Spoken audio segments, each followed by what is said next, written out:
I held my 6-year-old daughter while she shook uncontrollably, her clothes still stained with her mother's blood. The detective kept asking questions, but all I could hear was silence, the kind that comes after gunshots. My wife testified against the Bloods 2 weeks ago. Tonight, they made sure she'd never testify again. And my little girl, she watched it all happen. Hit like, subscribe for more betrayal stories, and comment your city or country. I'm Tristan, Army Ranger. 15 years of service. 3 tours overseas. I've seen things most people only see in nightmares. But nothing, absolutely nothing, prepared me for that Tuesday night. Let me take you back 3 weeks. Back when life made sense. Harper and I had been married for 8 years. We met at a coffee shop in Los Angeles when I was home on leave. She was grading papers. I was trying to figure out how to order something that wasn't black coffee. She looked up, smiled, and said, "You look like you need something sweet in your life." She wasn't wrong. Harper was an elementary school teacher at Oakwood Elementary in South LA. Not the safest neighborhood, but she loved those kids like they were her own. Someone has to care about them. Tristan, she'd tell me whenever I worried. Someone has to show them there's a better way. That's who she was. A believer in better. Our daughter Ivy was 6. Bright eyes, Harper's smile, my stubbornness. She was everything good in this world wrapped up in pigtails and light-up sneakers. March 14th. That's when everything changed. Harper stayed late at school for parent-teacher conferences. She was walking to her car around 7:30 when she heard shouting. Then gunshots. She dove behind a dumpster and pulled out her phone. When I got her call, my blood went cold. "Tristan, I just witnessed a shooting. There's a man on the ground. He's not moving. The shooters, they're still here. I'm hiding. Stay down." I told her, already grabbing my keys. "I'm calling 911. Do not move. Do not make a sound." The police arrived within minutes. The victim was a 17-year-old kid named Marcus. Shot 4 times. He died before the ambulance arrived. Harper had seen everything. The shooters, the car they came in, even caught part of it on her phone when she tried to call for help. When I got to the school, she was sitting in the back of a police car, wrapped in a blanket, shaking. Detective Adrian Cole was taking her statement. "Mrs. Harper, I know this is difficult," Detective Cole said, his voice gentle. "But what you witnessed, this could be the break we need.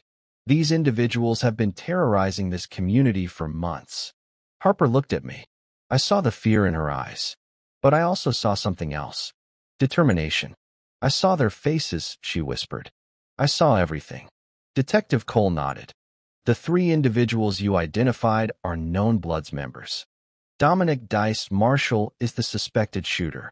The other 2, Kyle Jenkins and Evan Torres, were the drivers and lookouts.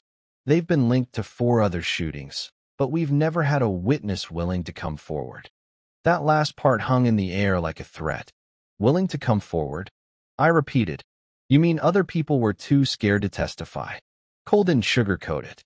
"Gang intimidation is real, Mr. Tristan. I won't lie to you.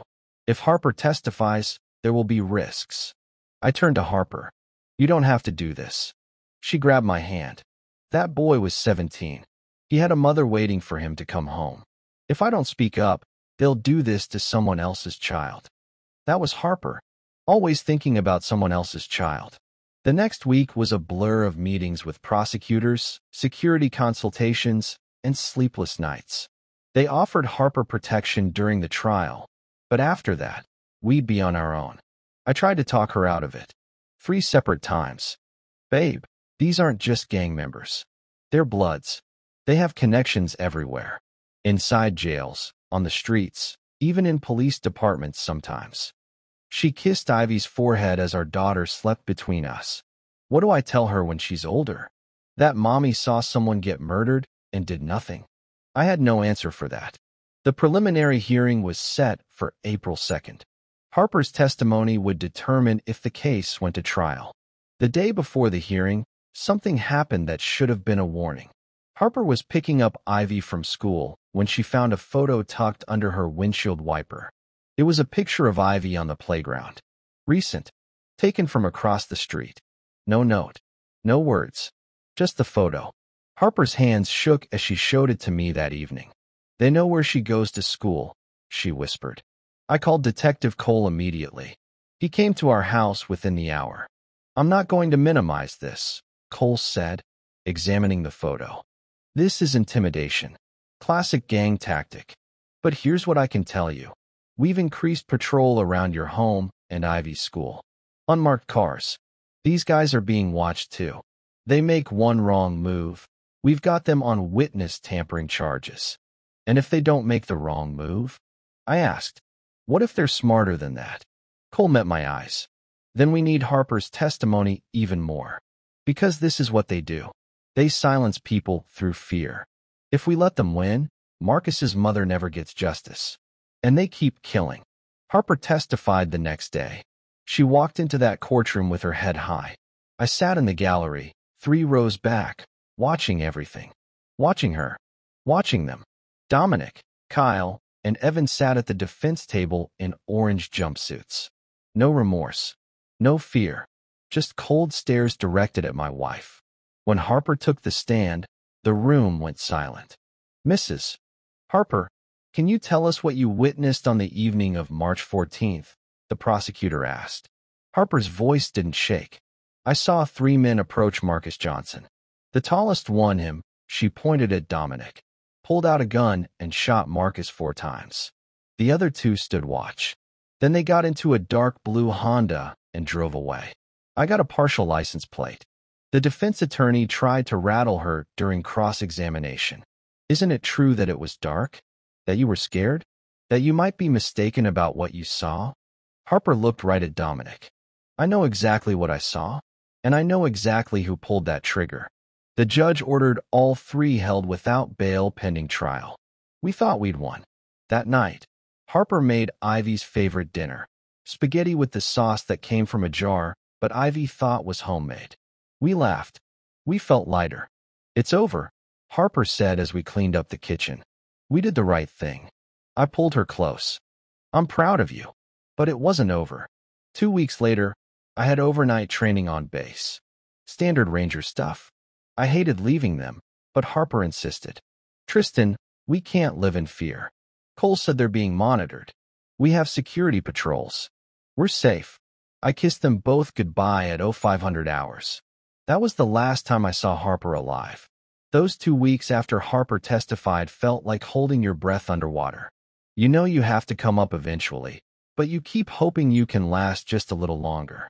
Detective Cole called the morning after the preliminary hearing. All 3 defendants are locked up at Men's Central Jail. No bail. Maximum security block. Every phone call they make is monitored. Every visitor is logged. We've also got surveillance on their known associates. Harper exhaled for the first time in days. So we're safe. Safer, Cole corrected. But stay alert. We're increasing patrol around your neighborhood and Ivy's school. Life tried to return to normal. Harper went back to Oakwood Elementary. Her students made her welcome back cards. One of them drew a picture of Harper as a superhero with a cape. She cried when she showed it to me. These kids, they don't know what I did, but they know I was gone. They know something happened. I installed new security cameras that week. 4 of them. Front door, back door, driveway, side gate. High definition. Motion activated. Connected to both our phones. This feels like overkill, Harper said, watching me mount the last one. Overkill keeps you alive, I replied. She didn't argue after that. The first week passed quietly. Patrol cars rolled by our house every few hours. I'd see them from the window, sometimes marked units, sometimes unmarked sedans with that obvious government look. It was reassuring. The second week, things changed. Harper called me on a Tuesday afternoon. I was in the middle of tactical training exercises on base. Tristan, I think someone followed me home from school. My blood went cold. What do you mean you think? There was a car. Black Chevy Impala. It was behind me for the last 6 blocks. When I turned onto our street, it slowed down but didn't follow. Just stopped at the corner and sat there. Did you get a license plate? No. I was too focused on getting inside. I'm here now. Doors are locked. Security system is on. Check the cameras. See if you can spot the car. She pulled up the footage on her phone. I see it. It's still at the corner. Just sitting there. I'm calling Cole right now. Do not leave the house. I'm coming home. I reached Detective Cole within 2 minutes. He dispatched a unit immediately. By the time the patrol car arrived, the black Impala was gone. Could be nothing, the responding officer told Harper. Could be someone visiting a neighbor. But we'll increase patrols.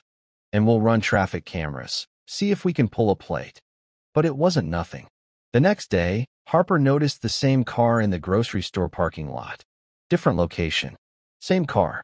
She didn't get out. She drove straight home and called me from the driveway. Tristan, they're watching me. I know. I believe you. Cole's pulling camera footage now. They'll find whoever this is. That night, I couldn't sleep. I kept checking the security feeds on my phone. Every car that passed. Every shadow that moved. Harper finally grabbed my phone from my hands around 2 in the morning. You need to rest. You have training tomorrow. I should skip it. Stay home with you and Ivy. No. We can't let them control our lives. Detective Cole has units watching the house. We have cameras. We have alarms. We're doing everything right. She was always the strong one. Always. The call from Cole came 3 days later. We identified the vehicle. Registered to a woman named Jocelyn Cruz. She's got ties to Blood's affiliates, cousin of one of the defendants. We brought her in for questioning. She claimed she was just driving around, denied following anyone. We can't hold her without proof of direct threat, but we've issued a warning. If she comes near your family again, it's automatic arrest for witness intimidation. It should have made us feel better. It didn't. That Friday, I had overnight training scheduled. 24-hour field exercise. Mandatory for all Rangers in my unit.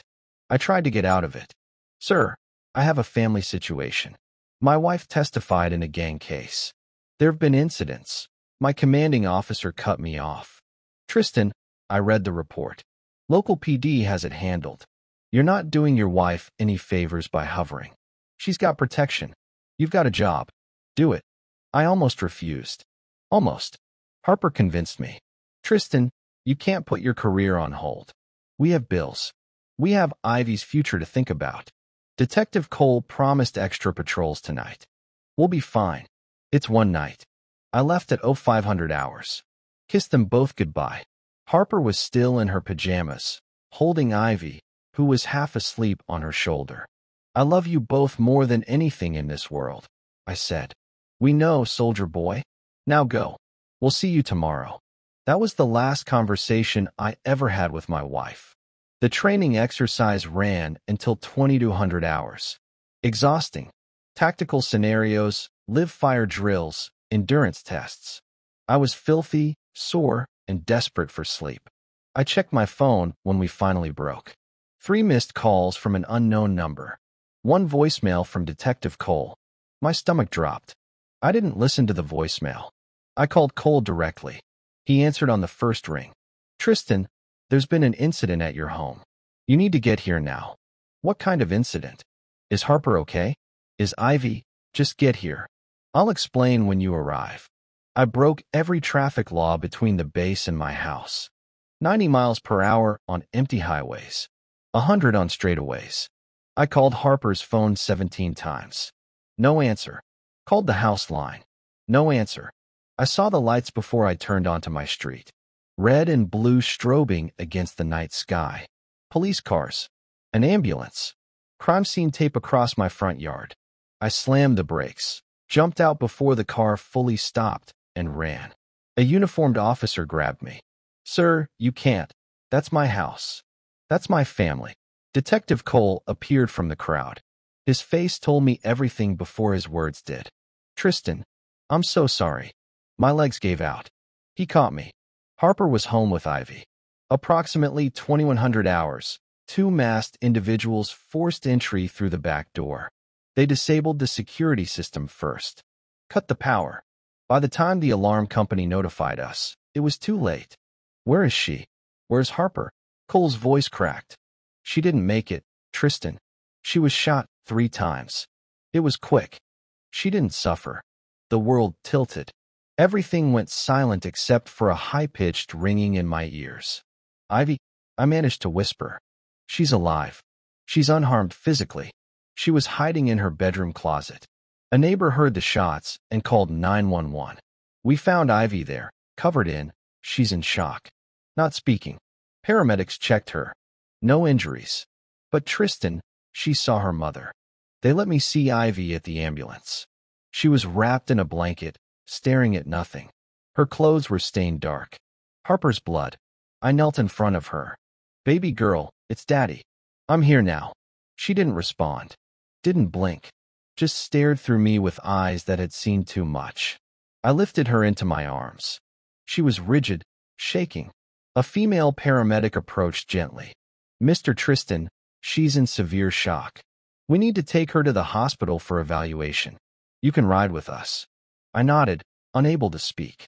As they loaded Ivy into the ambulance, I looked back at my house. My home. The place where we'd celebrated birthdays and holidays. Where Ivy took her first steps. Where Harper and I danced in the kitchen to no music. Now it was a crime scene. Detective Cole approached one more time before we left. Tristan, we will find who did this. I swear to you, we will find them. I looked at him with something I'd never felt before. Not in war. Not in combat. A cold, calculated fury. I already know who did this, I said quietly. And if you don't find them, I will. The hospital kept Ivy for 3 days. Severe psychological trauma.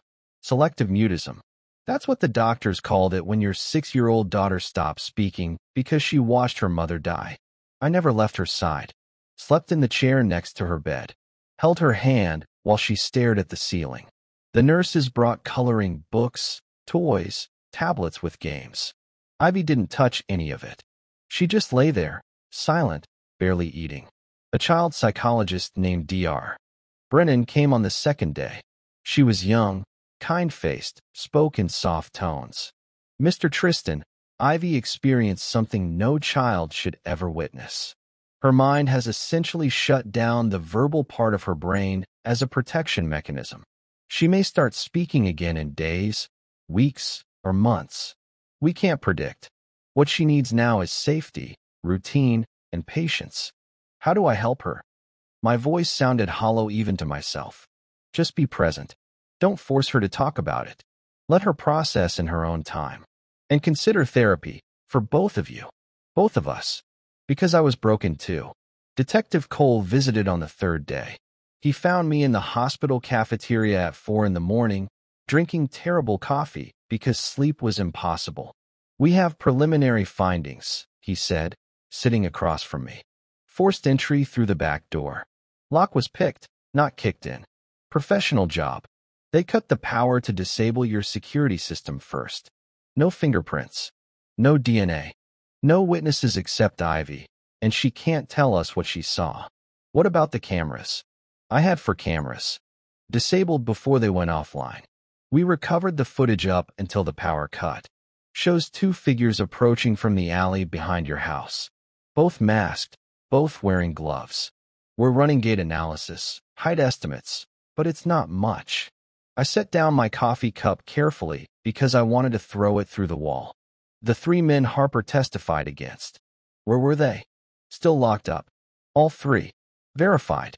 They were in their cells during the time of the murder. But Tristan, we both know they didn't have to be there. They have people on the outside. Jocelyn Cruz, the woman who was following Harper. Cole nodded slowly. We brought her in for questioning again. She has an alibi, says she was at work. Her employer confirmed it. But we're digging deeper.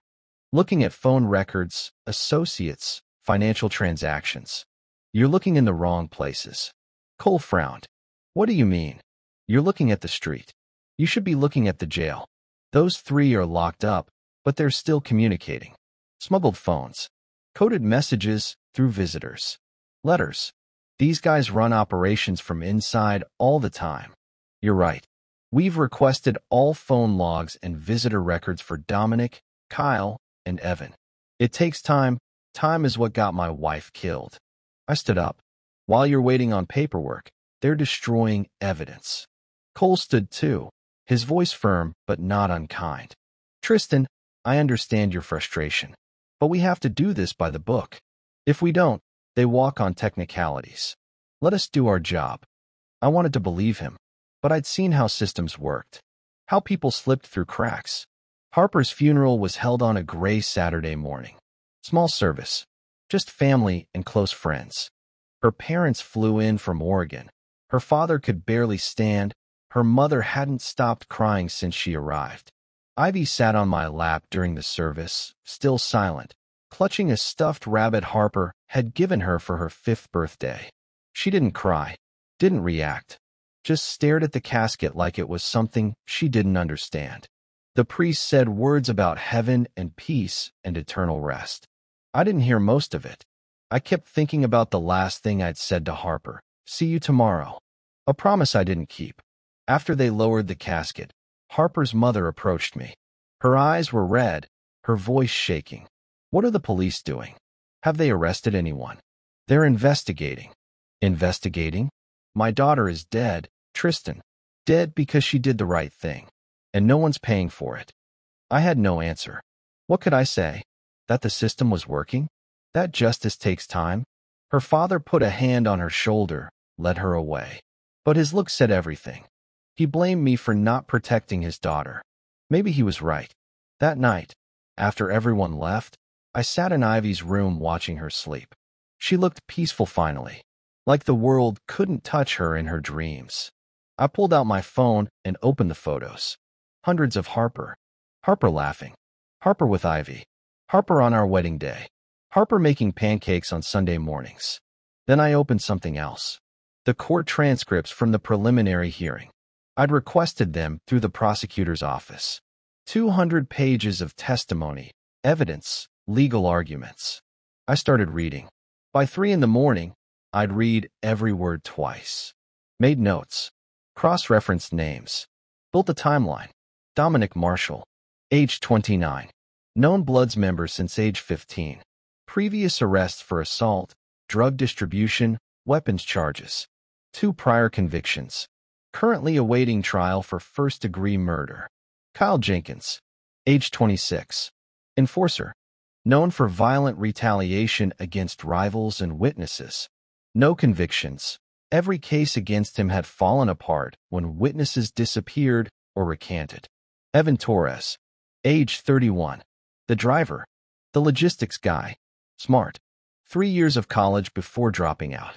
Ran drug operations across South LA. But there was a 4th name buried in the prosecution's evidence list. Someone mentioned only twice in the transcripts. Quentin Marks. Street name. Q.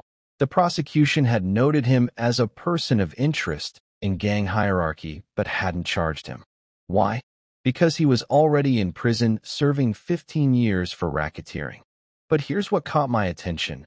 Dominic had visited Quentin in prison 3 times in the month before Marcus's murder. Phone records showed 17 calls between them. And 2 days after Harper testified, someone deposited $5,000 into an account belonging to Jocelyn Cruz. I pulled up my laptop and started digging deeper. Military intelligence training teaches you how to find patterns in chaos, how to track communications, how to identify command structures. By sunrise, I had a theory. Quentin was calling the shots from prison. Dominic, Kyle, and Evan were his soldiers on the outside. When Harper testified, Quentin ordered the hit. Jocelyn Cruz was the coordinator. She had access to information, maybe connections inside the court system that provided Harper's address and schedule. I needed proof.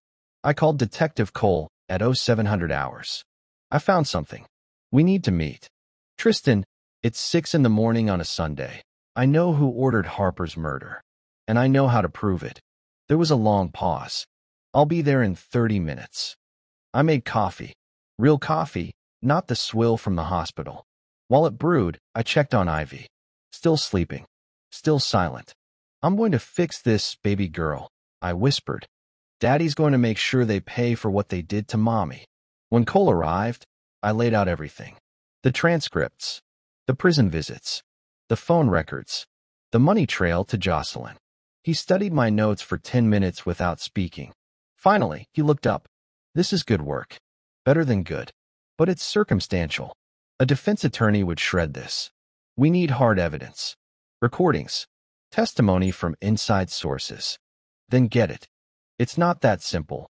Make it simple. My voice came out harder than I intended. Because right now, Harper's killers are free. And I'm the one explaining to my daughter why her mother isn't coming home. Cole met my eyes. For the first time, I saw something shift in his expression. Determination. Give me 1 week. I'll take this to the FBI. Gang Task Force. If Quentin's running operations from inside, that's federal jurisdiction. RICO charges. They have resources we don't. 1 week, I agreed. After that, I handle it my way. He didn't ask what I meant. He knew. 1 week turned into 10 days. Detective Cole kept his promise. He brought in the FBI. 2 federal agents showed up at my temporary apartment, a small 2-bedroom I'd rented because I couldn't step foot in our house. Everything there was evidence now. Tagged, photographed, cataloged. Even if it wasn't, I'd never take Ivy back to the place where she watched her mother die. The agents were professionals. Clean suits, firm handshakes, careful words. Mr. Tristan, I'm Special Agent Morgan Bennett. This is Special Agent Blake Lawson. We're with the FBI's Gang Task Force. Detective Cole shared your findings with us. We'd like to discuss them further. I let them in. Ivy was in her room, still not speaking, playing silently with blocks. Therapy sessions twice a week hadn't changed anything yet. Dr. Brennan said to be patient. But patience felt like surrender. Morgan sat across from me, pulled out a tablet. We've been building a case against the Bloods organization for 2 years. Your wife's testimony was crucial. Her murder, it fits a pattern we've been tracking. A pattern? My jaw tightened. Blake nodded. In the last 18 months, 4 witnesses in gang-related cases have either been killed or disappeared before trial. All of them testified against high-ranking Bloods members. All of them had their cases collapse afterward. Morgan swiped through files on her tablet. Quentin Marks is the common denominator. He's serving 15 years at Corcoran State Prison, but our intelligence suggests he's still running operations. Ordering hits. Coordinating drug distribution. Witness intimidation. He does it all from behind bars. So arrest him again. Add charges. It's not that simple, Blake said. Prison communication is tricky. Coded language. Burner phones smuggled in by corrupt guards. Visitors who pass messages. We need someone on the inside or concrete evidence that directly links him to specific crimes. Morgan leaned forward.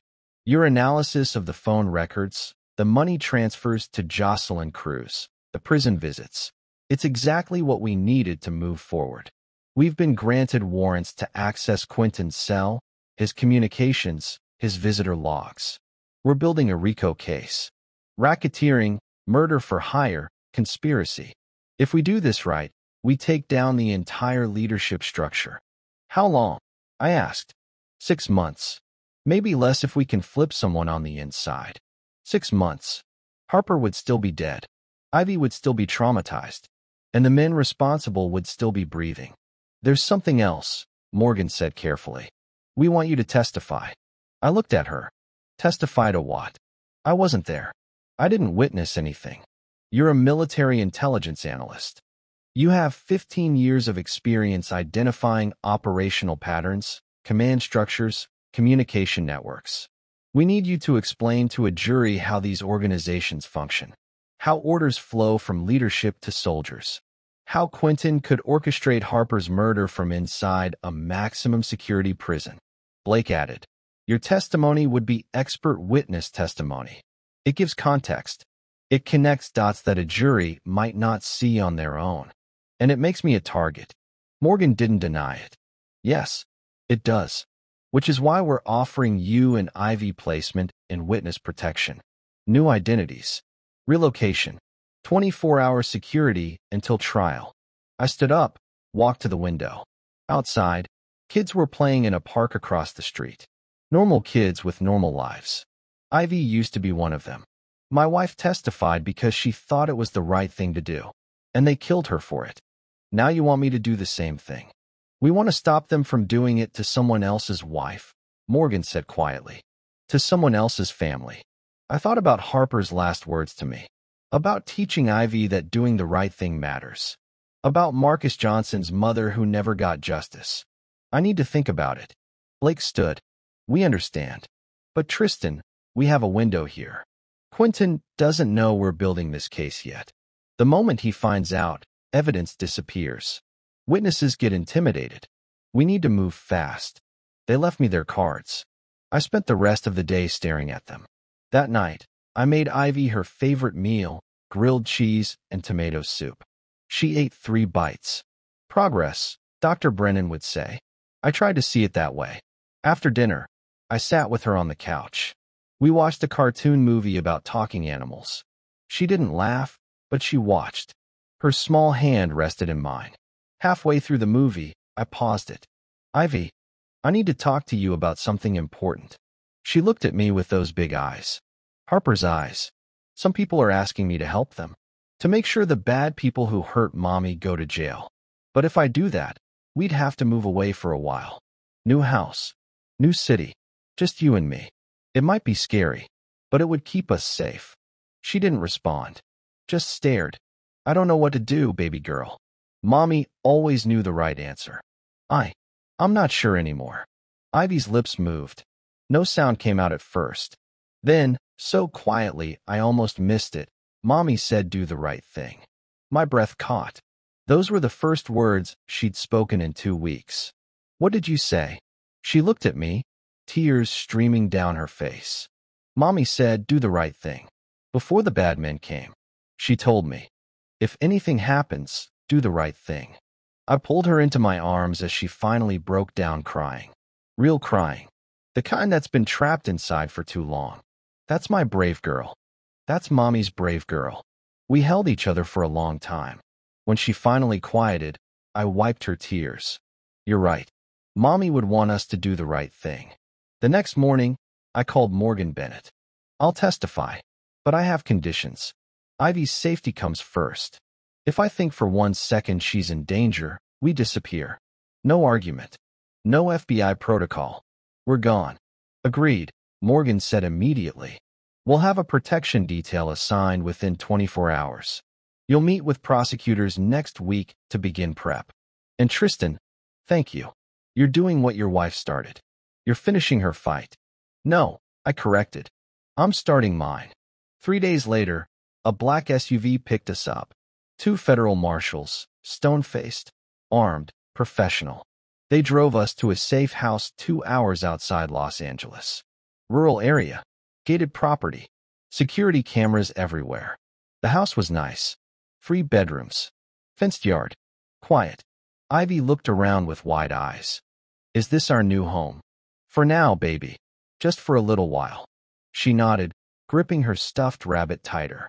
Marshall Reynolds, the lead agent, ran through security protocols. Panic buttons.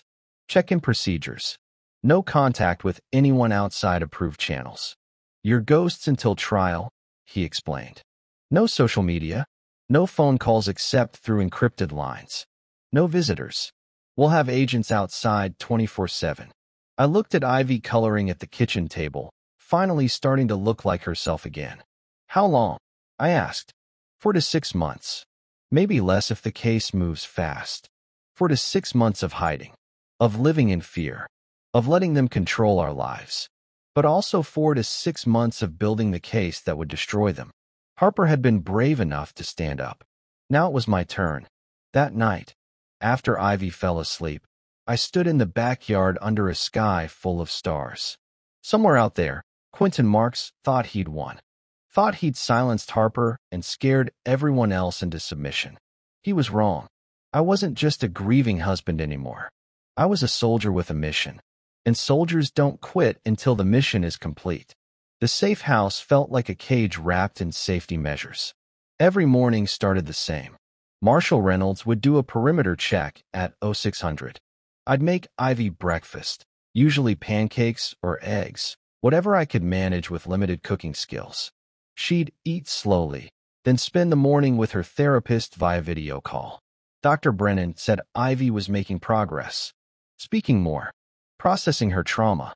But I saw the way she flinched at loud noises, the way she checked every window before going to bed, the way she asked me 3 times a day if the bad men knew where we were. No, baby, we're safe here.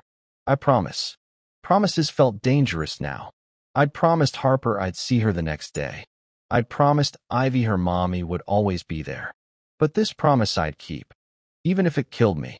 2 weeks into our stay, Morgan Bennett arrived with boxes of files. She set up in the dining room, spread documents across the table like a war map. "We need your expertise," she said.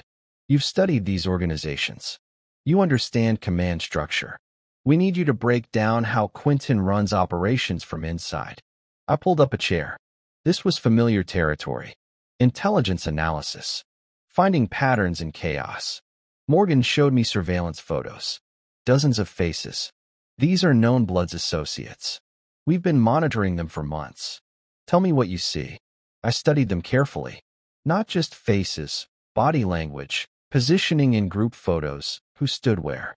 This one, I pointed to a younger guy in 3 different photos. He's a courier. See how he's always on the periphery? Never central. He's not leadership. He's delivery.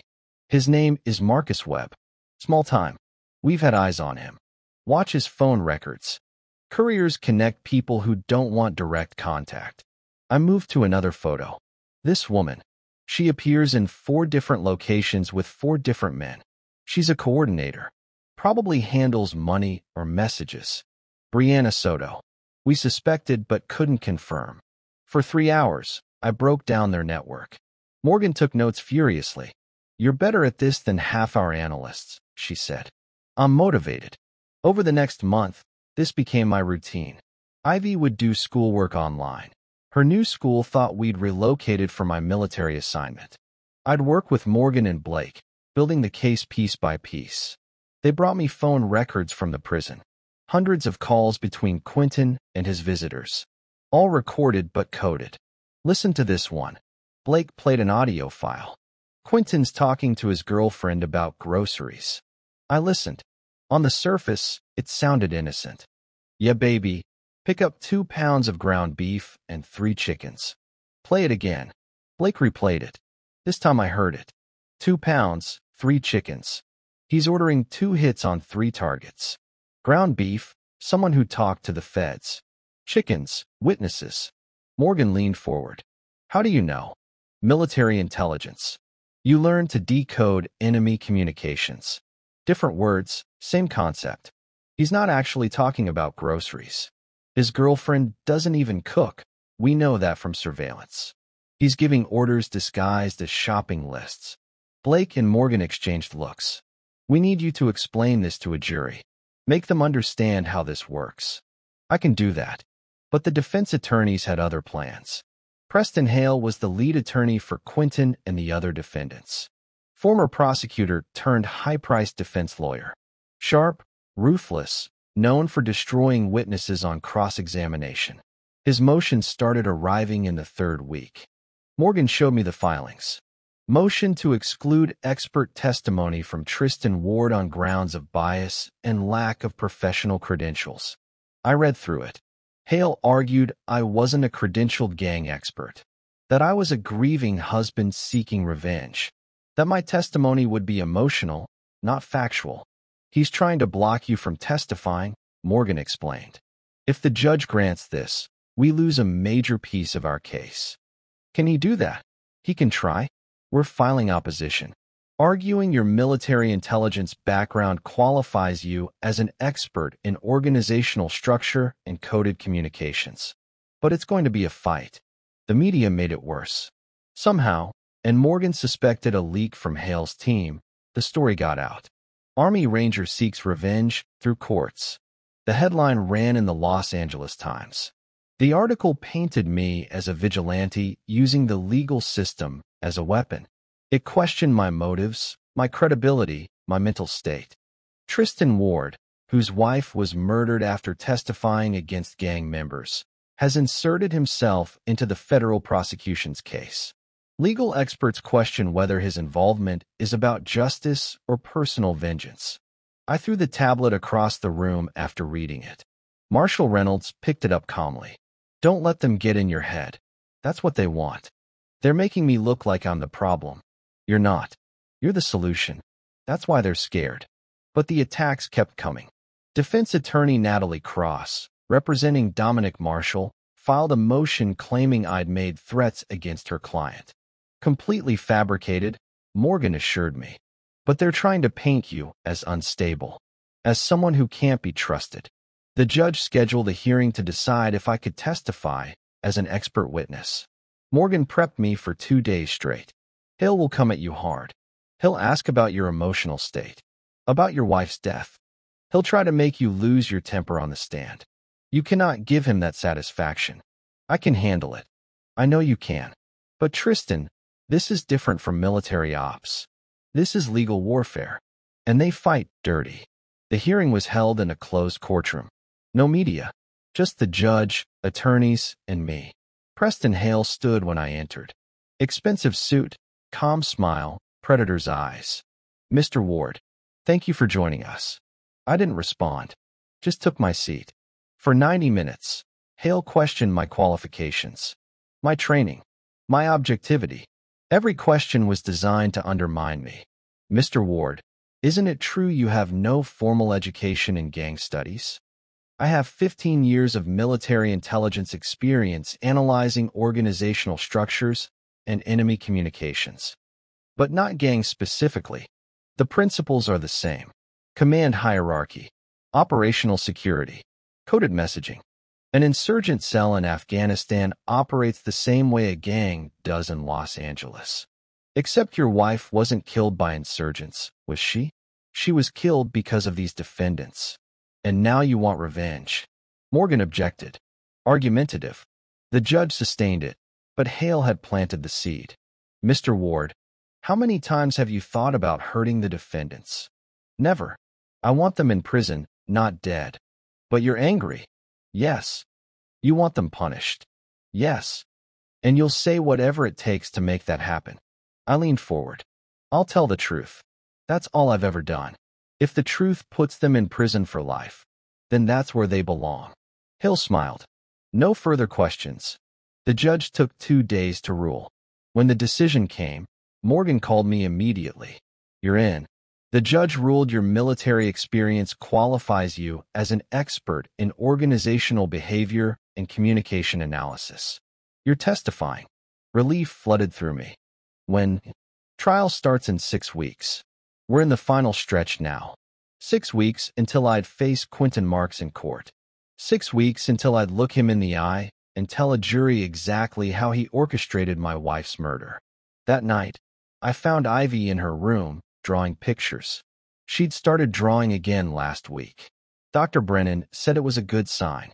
What are you drawing, baby girl? She held it up. A house with 3 people in front.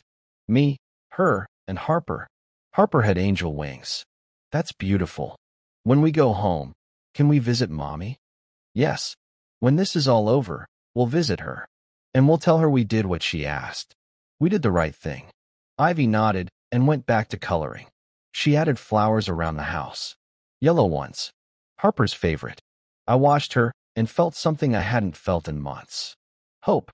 Life in the new safe house was supposed to be a fresh start. A place where Ivy could begin healing and where I could prepare for the trial ahead. The isolated cabin, nestled deep in the mountains, promised quiet and security. But silence breeds suspicion, and safety is an illusion when betrayal hides in plain sight. For weeks, the protection detail was tight. Every movement scrutinized, every call monitored, every face a reminder I couldn't fully trust. The agents assigned to us were skilled, professional, and heavy with purpose. Yet, something dark lurked under the surface, unseen but deeply felt. Late one afternoon, as Ivy played quietly inside with her blocks, I sat at the worn wooden table, sifting through intercepted communications from the prison. The coded messages from Quentin and his network started making faint sense with each passing day. But just as I was piecing together this complex puzzle, my phone vibrated sharply. It was a secure alert, A direct line from Special Agent Blake Lawson.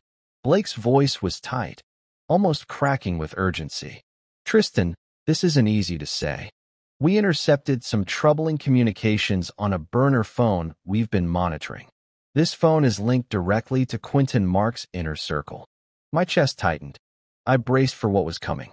We believe the communications are coming from inside the FBI's protection unit assigned to you and Ivy. The words felt like bullets striking the very air. Betrayal from within. Someone meant to protect us was playing for the other side. What are you saying, Blake? He inhaled deeply. We don't have a name yet, but the device's messages include your coordinates, schedules, and security rotations. I sat back, stunned, the weight slowly sinking in. How do you fight a war when the enemy hides among your own ranks? That evening, Morgan Bennett arrived at the safe house. Her usual composed demeanor was slightly cracked by concern. We have to lock everything down immediately. No contact, no movement outside protocols. Everyone is under scrutiny until we find the mole. Agents began sweeping the compound, checking IDs, searching for anything out of place. The atmosphere tightened like a noose. Trust was stripped away in a heartbeat. But after days of constant observation, the culprit remained hidden. No suspicious behavior, no unauthorized access traced. Just a slow-burning suspicion eating away at the edge of my sanity. I started watching those assigned to us more closely. An agent named Felix Grant drew my attention, not because he was obvious, but because he was too quiet, too calm, and too contained. One cold evening, after Ivy was tucked in bed, I found Felix alone in the kitchen making a phone call on what looked like a burner device hidden in his jacket pocket. I didn't call out. I waited until he was done and then quietly confronted him. Felix's face was pale, sweat glistening on his brow. The mask of professionalism slipped, revealing raw fear and despair. They have my family, he confessed hoarsely. Quentin's people threatened them. They said if I didn't cooperate, my wife and kids wouldn't be safe. His words twisted around my guts like a knife. I reported him immediately. The agents arrested Felix that night. His confession confirmed a horrifying truth. Quentin's reach was far beyond prison walls, corrupting even those sworn to protect. But the damage was done. Our location, once a fortress, was compromised. The safe house lost its sanctity. We were moved again, this time to an undisclosed location miles away, guarded by a completely new detail. The change was necessary, but jarring. Ivy was scared, clinging to me every night, whispering questions about when the bad men would find us. I told you, baby girl, I whispered in the dark, they won't touch us here. Yet, I knew deception runs deeper than locks and guns. The trust lost was never easy to regain. Morgan reassured me. Felix's betrayal is a setback, Tristan, but it hasn't stopped us. We're tightening security and uncovering every loose thread. This case is bigger than any one leak. I nodded silently. My resolve hardened. Quentin Marks was a spider with a tangled web, but every web has a breaking point. Months of preparation followed. Ivy slowly came out of her shell. She started speaking again, with hesitation, but with growing courage. Therapy remained a battlefield, but she fought with a quiet bravery. Meanwhile, testifying loomed over me like a storm on the horizon. Morgan and Blake coordinated the final pieces of the case. Evidence was stacked high. Phone records, prison calls, intercepted messages, undercover informants ready to testify. Yet, it was the betrayal from within that sharpened my focus. The knowledge that the enemy could appear as an ally forced me to trust only myself, to rely on my own instincts, hardened by years in the military. Each night, as Ivy slept uneasily beside me, I reviewed my testimony. How to explain complex gang operations to civilians. How to detail Quentin's extensive reach without losing the jury in jargon. It wasn't just about facts. It was about telling a story of betrayal, loss, and justice. And most importantly, it was about keeping a promise. A promise to Harper. I was no longer an ordinary husband or a grieving father. I was the last witness, the final defender, and I would see this fight through, no matter the cost. The federal courthouse was like stepping into a different world. White marble, gleaming brass, hushed voices in the hallways. But inside, war was being waged, not with guns, but with words, evidence, and hidden agendas. Trial day arrived quickly. Months of preparation, deliberation, and nerve-wracking waiting had come down to this moment. I stood in the hallway outside courtroom 7B, clad in a well-fitted suit that felt more like armor than clothing. Ivy sat quietly beside me, clutching her rabbit toy. She was scared but trying to be brave. So was I? The judge called the session to order. The courtroom filled quickly, prosecutors, defense attorneys, jurors, media. Quentin Marks and his associates, Dominic Marshall, Kyle Jenkins, and Evan Torres, sat handcuffed at the defense table, faces cold and impassive. The prosecution opened with a powerful statement, laying out the case against the Bloods' leadership, how they ran a violent, omnipresent gang organization orchestrating murder, drug trafficking, and witness intimidation. How their target had been Harper, killed for doing the right thing. When my time came to testify, I stepped up, nerves stealing into calm. I explained, clearly and simply, the structure of gang organizations, comparing them to military units I'd studied. How leadership in prison gave orders that traveled through layers of intermediaries down to the soldiers on the street. How communications used coded language to avoid detection, and how smuggled devices broke down barriers and commanded mayhem from behind bars. I detailed the intercepted calls between Quentin and his associates, explaining the meaning behind the code words, the significance of contacts like Jocelyn Cruz, and how those communications led directly to the murder of my wife. The defense tried to undermine everything. Preston Hale, lead defense attorney, had prepared meticulously for my testimony. He cross-examined me relentlessly. He challenged my credentials, painting me as a grieving husband with a vendetta rather than an impartial analyst. He questioned every assertion, every interpretation of military intelligence principles applied to gang operations. Is it possible you're biased? He asked pointedly. That your need for justice clouds your judgment? I responded calmly. My testimony is based on data, evidence, and analysis developed over 15 years in military intelligence. My personal loss does not change the facts.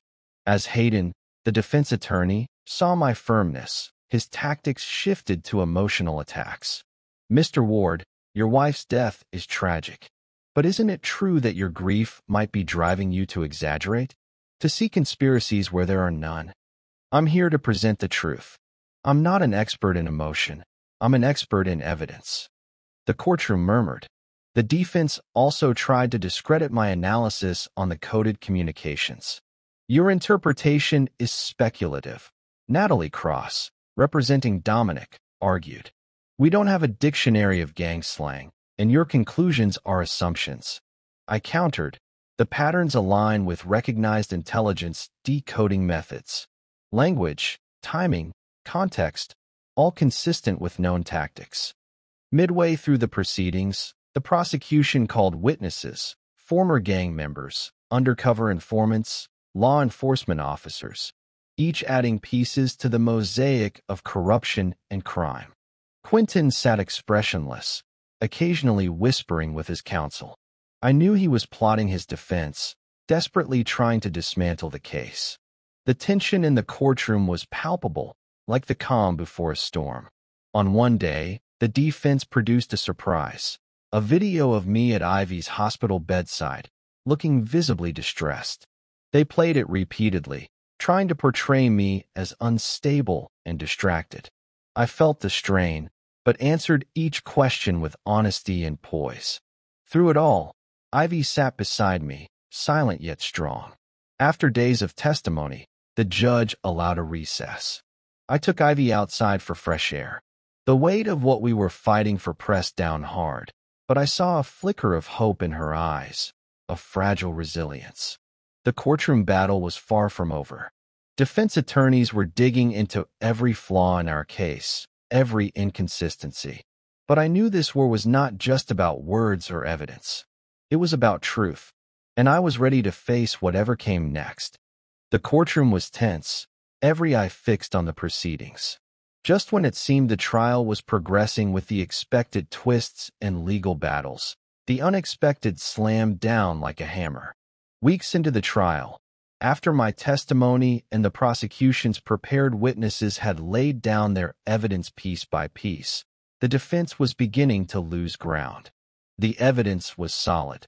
The prison phone records, the coded communications I'd decoded, the financial trails leading to the mysterious Jocelyn Cruz who coordinated operations outside the prison walls. But then came the bombshell no one was ready for. A surprise witness emerged from the shadows. Ryder, a former high-ranking Bloods member, turned informant after a raid in a neighboring state. He walked into the courtroom with the weight of his past heavy on his shoulders, but eyes sharp and determined. The room held its breath. Ryder's testimony started quietly, but quickly escalated into shockwaves. He revealed the dark truth no one expected. While the public and authorities had believed Quentin Marks was the mastermind behind the murder and gang operations, the real architect of Harper's death was someone far more insidious, hidden deep within the very justice system. Judge Victor Sullivan, presiding over the case with an ostensibly impartial stance, had a secret nobody suspected. Jocelyn Cruz, the woman who'd been coordinating Quentin's orders from the outside, wasn't just a gang affiliate. She was Judge Sullivan's personal court clerk. Ryder explained that Jocelyn's family had long-standing ties with the Bloods. She had access to sealed court documents, schedules, and even confidential witness protection records through the judge's chambers.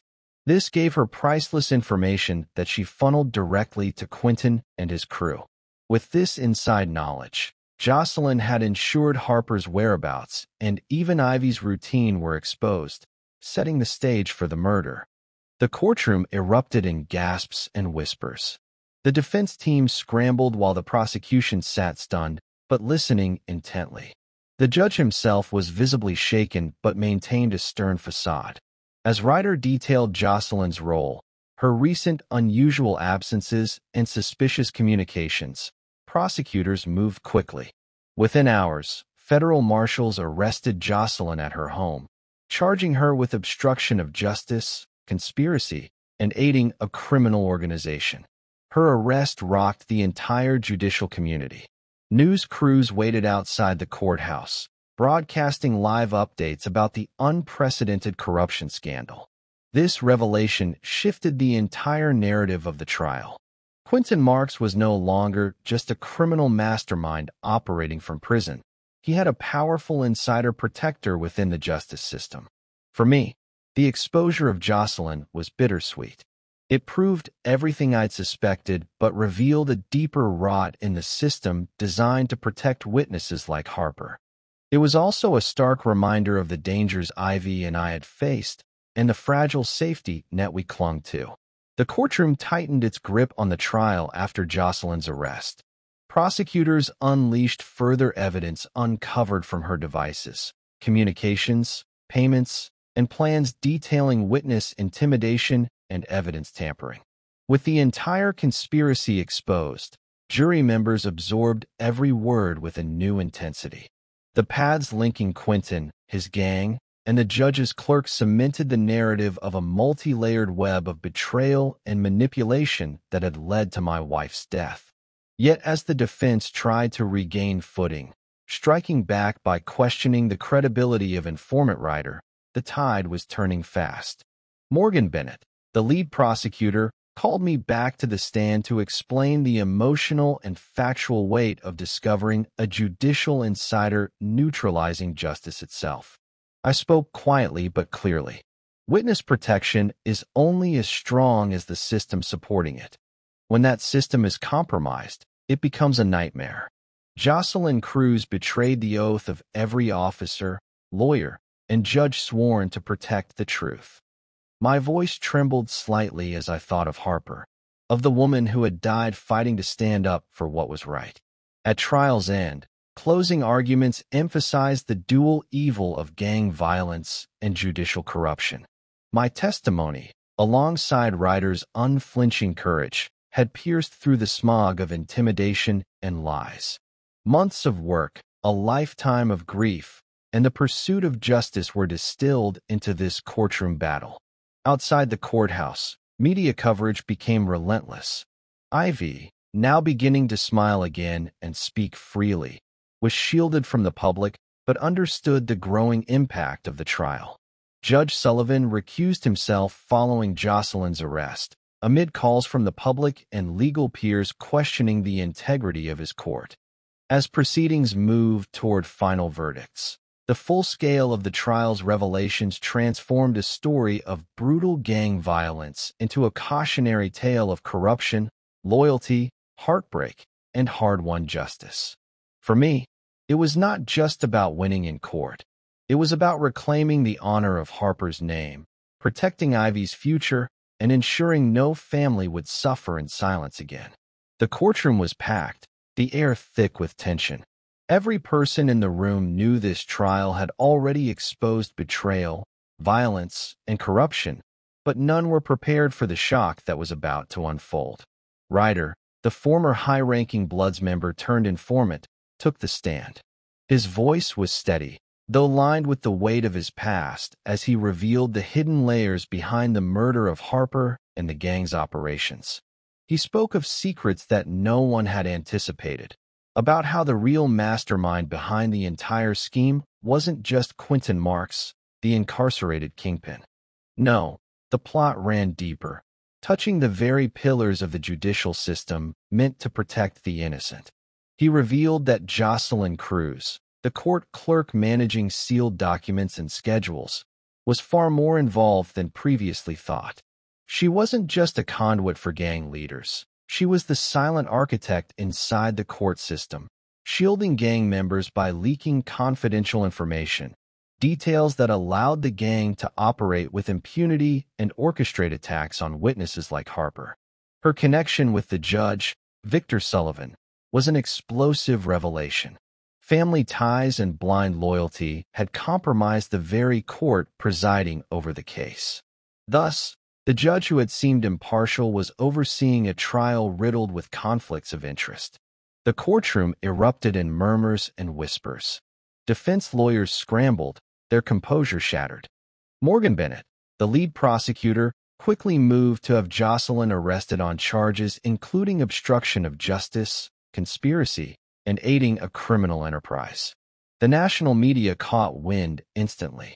News stations swarmed outside the courthouse, living stream coverage broadcasting the unprecedented judicial scandal unfolding.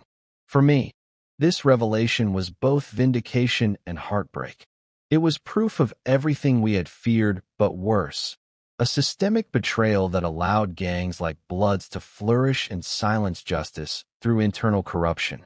The prosecution used the confiscated files from Jocelyn's devices as damning evidence. Photos, messages, payment records, and plans detailed how witnesses were tracked, intimidated, or worse. Her arrest marked a turning point, transforming a brutal criminal case into a symbol of the fight against widespread corruption. Quentin Marks's image shifted from mere street thug to a cog in a corrupt machine that extended its reach into the court itself. Throughout the rest of the trial, Morgan and the team aggressively used this new evidence to dismantle the defense's attempts to undermine the case. The jury became visibly engaged, aware that this was about fighting not just gang violence, but protecting the truth corrupted at many levels. Despite the defense's efforts to discredit Ryder's testimony, painting him as a liar and opportunist, the weight of facts was overwhelming. My own final testimony reinforced the horrific impact of the betrayal from within. I described the psychological toll of knowing the very system meant to protect us had been compromised by Jocelyn's treachery. Ivy, sitting beside me, clung tightly to her stuffed rabbit, watching every moment. She was beginning to understand, on her level, the stakes involved. After weeks of exhausting testimony, closing arguments emphasized that the fight wasn't over until every culprit was held accountable, from gang leaders on the streets to corrupt individuals inside the courts. When the jury finally retired to deliberate, the courtroom felt like a pressure cooker, counting on them to deliver justice for Harper, for Ivy, and for every family torn apart by this tragedy. This part importantly highlights the second major twist: the corruption within the judicial system, embodied by Jocelyn Cruz's betrayal as court clerk connected to Judge Sullivan, which elevated the stakes of the trial and added a shocking dimension to the battle for justice. The narrative is consistent, emotionally engaging, logical, and maintains the pacing and tone you requested. The day of the verdict was one I had both dreaded and awaited for so long. Months of trials, testimonies, unimaginable pain, and countless sleepless nights all came down to this moment in the massive federal courtroom. I sat beside Ivy, gripping her small hand tightly, feeling her hesitant but hopeful energy clash with the heavy shadows of our past. Ivy was no longer the silent, broken girl who watched her mother die. She was learning to speak, to hope, and to believe in a future beyond grief. The judge's voice broke through the tense quiet. On charges of racketeering, conspiracy, murder for hire, and obstruction of justice, the defendants Quentin Marks, Dominic Marshall, Kyle Jenkins, Evan Torres, and Jocelyn Cruz are found guilty on all counts. The courtroom seemed to exhale a long-held breath. For years, families like mine had waited for this day, a day when justice would be more than just a word, but something real and tangible. Life sentences without parole were pronounced. No early freedom, no light punishments. The ruling made clear that those who destroyed innocent lives and corrupted the very system of justice would never walk free again. Outside, as the verdict became public, the media hailed this case as groundbreaking, exposing layers of corruption entwined with violent gangs and delivering a message that no one was above the law. Morgan Bennett, the lead prosecutor who had been with this case every step, came to me after the trial. "Tristan, it was your wife's bravery and your relentless determination that brought this case to its conclusion. This verdict is a victory for every victim silenced by fear." I nodded, my throat tight, but my spirit steady. "Harper started this fight.